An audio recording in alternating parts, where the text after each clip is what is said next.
Hey mes Phoenixous, ici le Phoenix. Aujourd'hui, retour sur le tome 3 de Dandadan.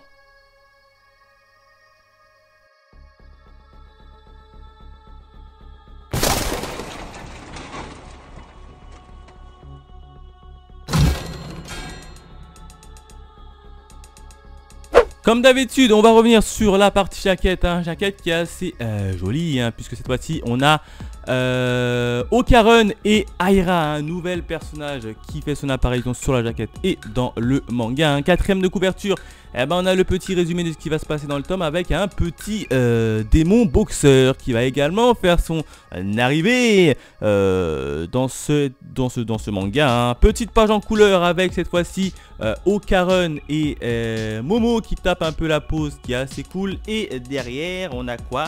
On a tout simplement Momo un peu en tenue traditionnelle. Hop, je vous montre l'image. Voilà. J'espère qu'on voit plutôt bien. Voilà, en tenue traditionnelle. Comme d'habitude, il y a pas mal de bonus, notamment une petite partie que j'aime bien, c'est bien évidemment la présentation des différents personnages. Ah non, je kiffe. Je kiffe cette partie-là. Un pur chef-d'œuvre. J'adore vraiment quand on présente les personnages avec le petit résumé des familles qui est là. Donc ça, je kiffe beaucoup. Et on a un petit bonus quand on fait tomber la jaquette, bien évidemment.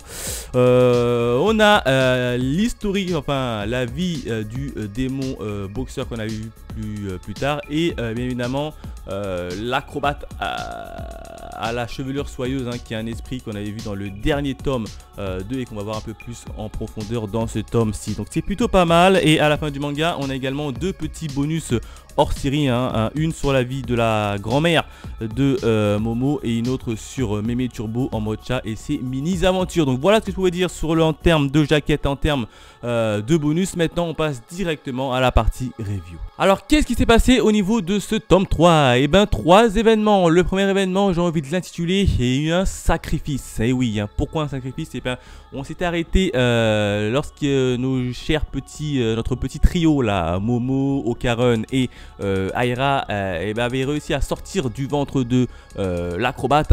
Du coup l'acrobate elle les poursuit, elle saute dans tous les sens et elle met à terre Momo. Donc du coup elle continue à poursuivre Okarun qui portait notamment Aira qui était un peu inconsciente.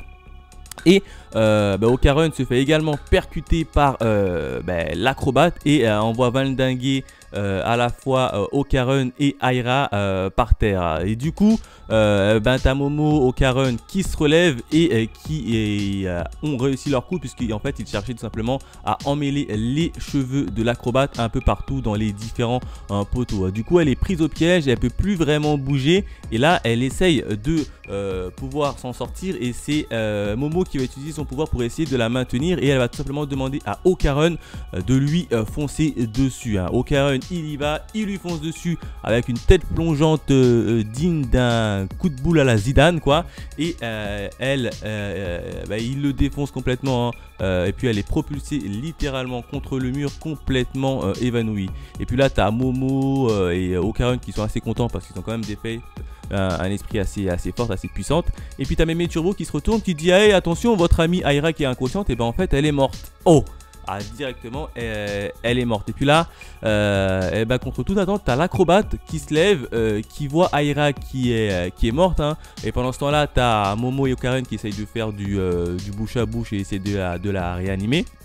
Et puis là t'as l'acrobate qui propose tout simplement à Momo et à Okarun de lui donner son aura pour qu'elle puisse revivre. Et puis là t'as Momo qui est pas trop chaude, elle dit ouais, qui nous dit que tu vas pas nous entourlouper, etc.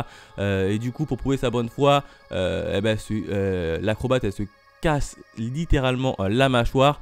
Et puis elle va tout simplement offrir son aura. Alors pourquoi elle va offrir son aura? Puis du coup ça va nous amener à l'histoire de l'acrobate. Comment ça se fait que l'esprit hante un peu ces lieux? Tout simplement c'est que c'était une mère de famille qui grandissait avec notamment une petite fille hein, qui travaillait le jour, et comme elle n'avait pas assez d'argent pour subvenir aux besoins de sa petite fille, et ben elle se prostituait la nuit. Manque de peau, il y a des individus qui sont venus chez elle, qui réclamaient des sous, donc ils sont quand même rentrés de force chez elle, ils ont pris les sous qu'ils ont vus et ils ont également emmené sa petite fille avec elle. Elle a couru après ses ravisseurs pour tenter de récupérer sa petite fille adorée.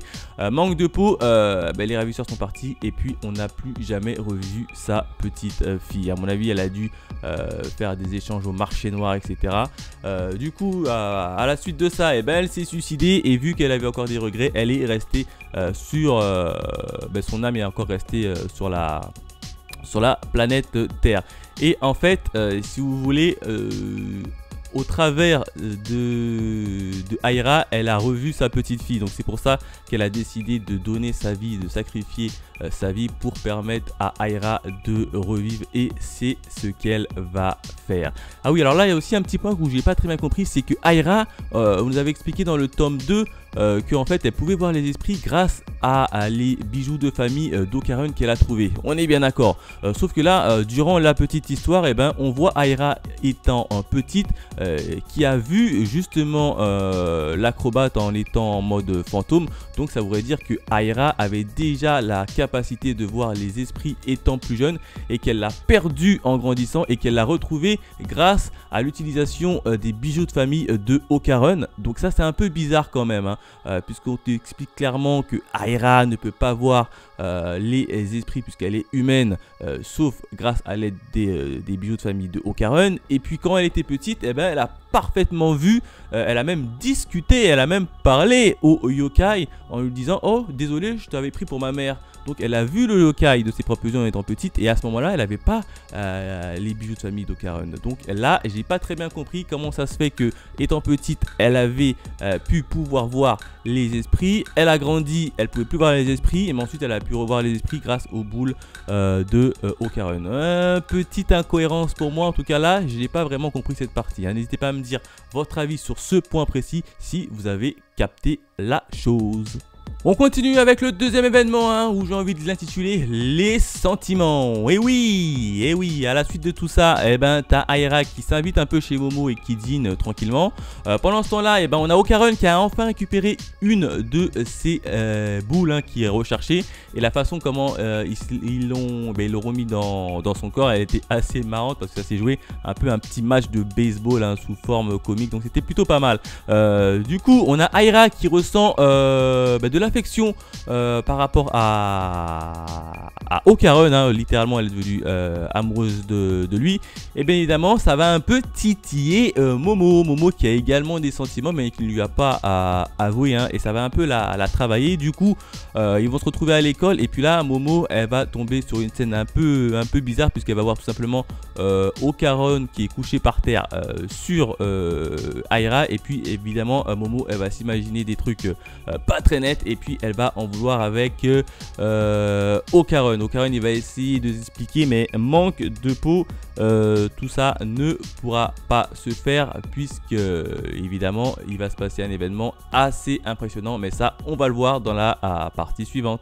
Enfin, qu'est-ce qui s'est passé dans le troisième événement? J'ai envie de l'intituler la contre-attaque. Et oui, hein, puisqu'on va retrouver notamment Okarun qui va essayer d'aller expliquer cette petite situation à Momo, mais en cours de chemin, il va se passer un truc bizarre, puisque tout l'établissement va être plongé dans le noir, et tout le monde va disparaître sauf 3 personnes, hein. Il va rester que Momo, Okarun et Aira, tout simplement.